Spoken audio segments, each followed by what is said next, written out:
প্রিয় শিক্ষার্থীরা, আশা করি সবাই ভালো আছো। গুরুদয়াল সরকারি কলেজের মতো একটি স্বনামধন্য কলেজে তোমরা ভর্তি হতে পেরেছ। অবশ্যই তোমরা মেধাবী শিক্ষার্থী। আজকে আমি তোমাদের অর্থের সময় মূল্য, ফিনান্স, ব্যাংকিং ও বীমার অর্থের সময় মূল্য শুরু করেছিলাম। আজকে আমি আমার দ্বিতীয় ক্লাস নিচ্ছি। আশা করি সবাই ভালোভাবে মনোযোগের সাথে ক্লাসটা করবে। আজকে তোমাদের আমি যা যা করাবো তা হলো বর্তমান মূল্য, ভবিষ্যৎ মূল্য, চক্রবৃদ্ধিকরণ, মাত্রাকরণ এবং অ্যানুইটি সম্পর্কে তোমাদের আমি ধারণা দিব। তাহলে প্রথমেই আসো, আমি তোমাদের কি বলেছি, বর্তমান মূল্য।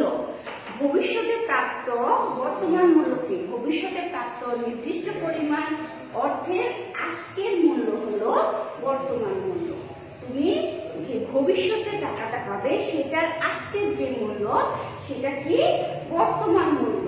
তাহলে বর্তমান মূল্য হলো ভবিষ্যতে প্রাপ্ত অর্থের আজকের যে কি মূল্য সেটা বর্তমান মূল্য। বর্তমান মূল্যের সূত্র আমি তোমাদের আগে দিয়েছি পূর্ববর্তী ক্লাসে।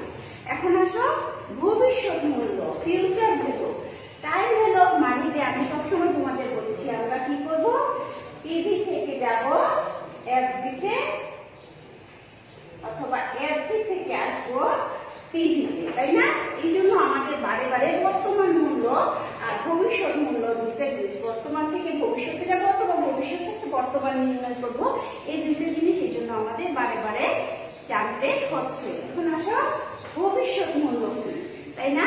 বর্তমানে নির্দিষ্ট পরিমাণ অর্থ একটি নির্দিষ্ট সুদের হারে বিনিয়োগ করলে একটি নির্দিষ্ট মেয়াদ শেষে যে পরিমাণ অর্থ পাওয়া যাবে তাকে কি বলা হয়? ভবিষ্যৎ মূল্য। তাহলে বর্তমান মূল্যের সূত্রটা আমি কি বলেছিলাম